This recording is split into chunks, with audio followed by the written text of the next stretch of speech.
হ্যাঁ বন্ধু, তো অনিতার রান্নাঘরে আজকের রেসিপি হচ্ছে ডাল।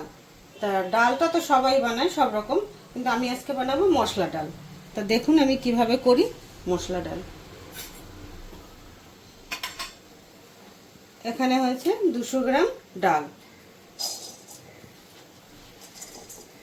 তো এটাকে ভালো করে ধুয়ে একটু ভিজিয়ে রেখেছিলাম। ভিজিয়ে রাখলে তাড়াতাড়ি সিদ্ধটা হয়, তার জন্য একটু ধুয়ে ভিজিয়ে রেখেছিলাম।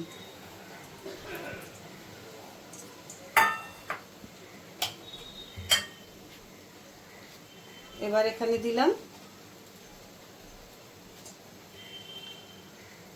একটা টমেটো কুচনো, একটা পেঁয়াজ কুচি, তারপরে এখানে দিলাম 4টে লঙ্কা,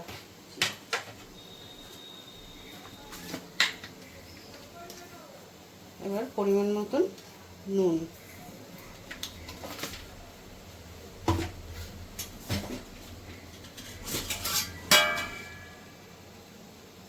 তারপরে হলুদ,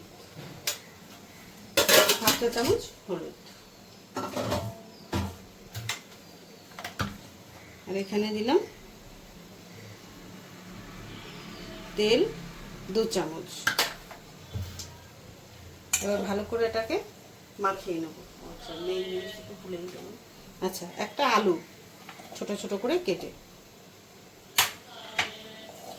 এবার এটাকে ভালো করে একটু মাখিয়ে নেব।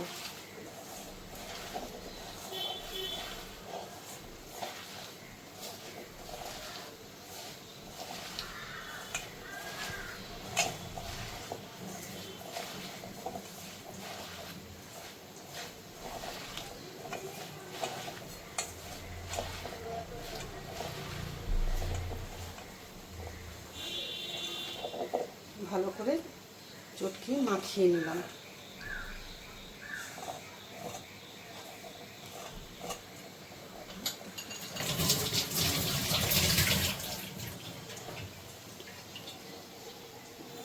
এবার গ্যাসটাকে অন করে এটাকে একটু ভালো করে কষতে হবে।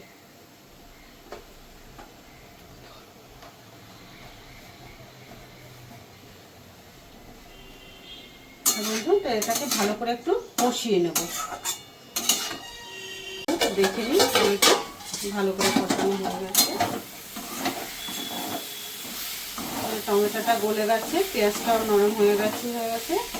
এবার ভালো করে কষানো হয়ে গেছে। আমি 2 রকম ডাল নিয়েছি, যেহেতু 100 গ্রাম মুগ ডাল, 100 গ্রাম মুসুর ডাল।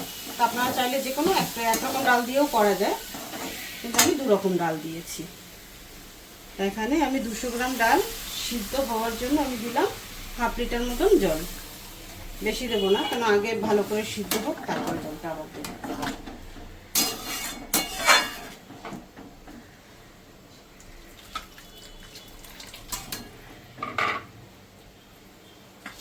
তো বন্ধু ঘুরে আসছি 10 মিনিট পরে।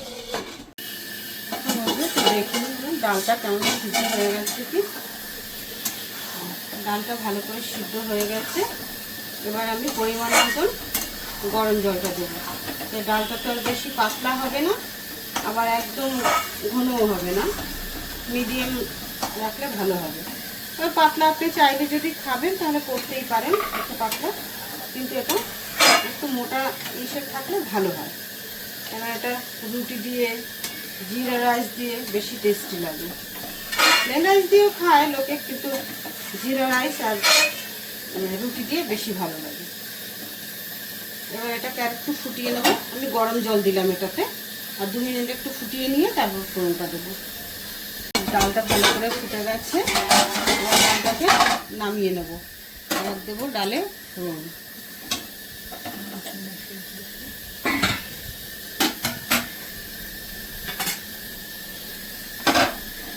মশলা ডালের ফোড়নটাই হচ্ছে সব থেকে মেইন। তা দেখেন আমি কি কি দিচ্ছি ফোড়নে।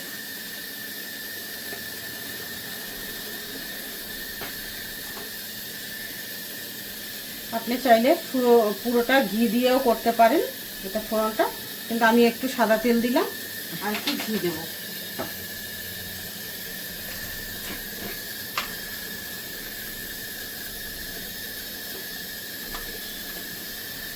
2 চামচ আমি ঘি দিয়ে দিলাম।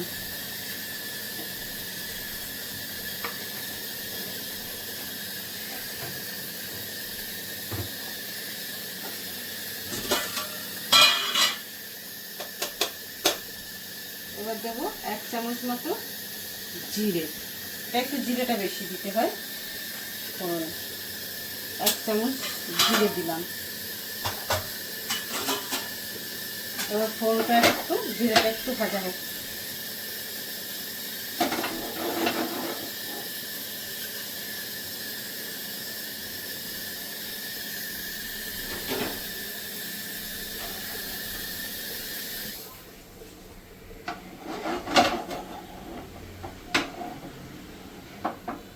বন্ধু, তো জিরেটা মোটামুটি ভাজা হয়ে গেছে। এবার দেবো আমি এটাতে, দেখুন কি কি মশলা দিচ্ছি। দিলাম তেজপাতা,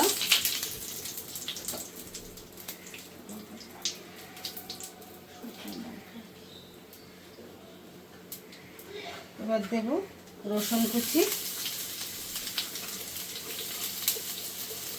আর দেব আদা কুচি। আর এটার মধ্যে যেভাবে ঝাল খাবেন সেরকম দেবেন কাঁচা লঙ্কা, তাতে আমি কাঁচা লঙ্কা কুচিও দিলাম।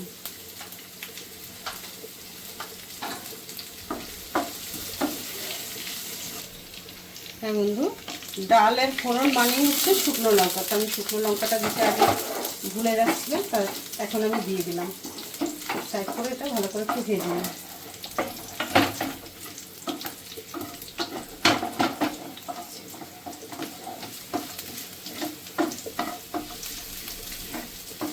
এবার এটাও ভালো করে ভাজা হয়ে গেল।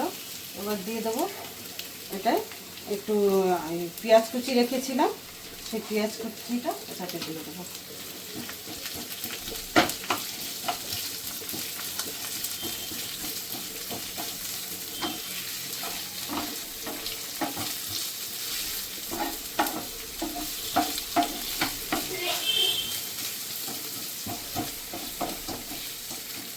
বন্ধু, তো ভালো করে একটু ফোড়নটা ভালো করে ভাজা হয়ে যাক, তারপরে, কেন ফোড়নটা ভালো করে ভাজা না হলে এটা টেস্ট হবে না। এটাতে মশলাটা আমার ভাজা হয়ে গেছে। এবার আরেকটু একটু মশলাটাও বাকি আছে, যেহেতু মশলা ডাল সেই জন্য একটু মশলা, একটু জিরের গুঁড়ো দিলাম অল্প করে, 1/2 চা চামচ, আর 1/2 চা চামচ ধনের গুঁড়ো। চাইলে আপনি লাল লঙ্কার গুঁড়ো দিতেও পারেন, নাও দিতে পারেন, কিন্তু একটু দিলে দেখতে ভালো লাগবে।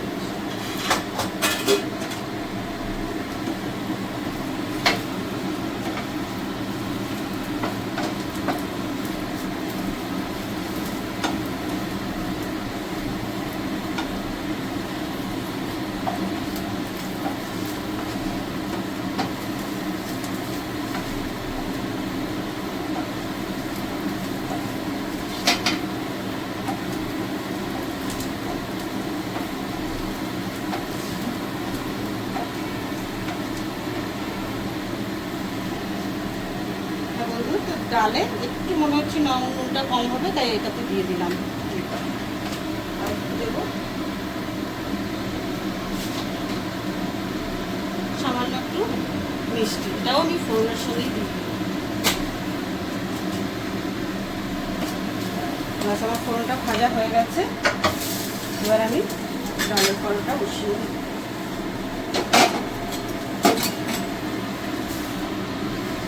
আমি এটাতে ফোড়নটা ঢেলে দিলাম।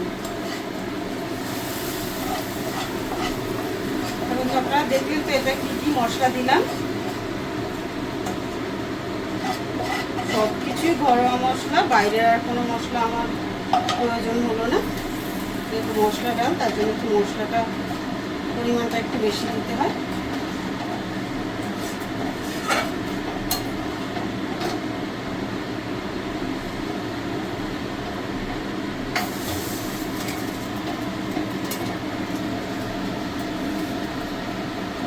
একটু 2 মিনিট একটু ফোড়নটা দিয়েছি, একটু ফুটে উঠলে নামিয়ে দেবো। হ্যাঁ বন্ধু, তো ডালটা আমার হয়ে গেছে। এবার আমি ডালটা তুলে দেবো। আপনারা জিরা রাইস দিয়ে রুটি দিয়ে যে যেভাবে পছন্দ করবেন, প্লেন রাইস দিয়ে খাবেন, এইভাবে একবার বানিয়ে খেয়ে বলবেন কেমন হয়েছে। আর আমার এই ভিডিওটা যদি আপনার ভালো লেগে থাকে লাইক কমেন্ট শেয়ার করবেন।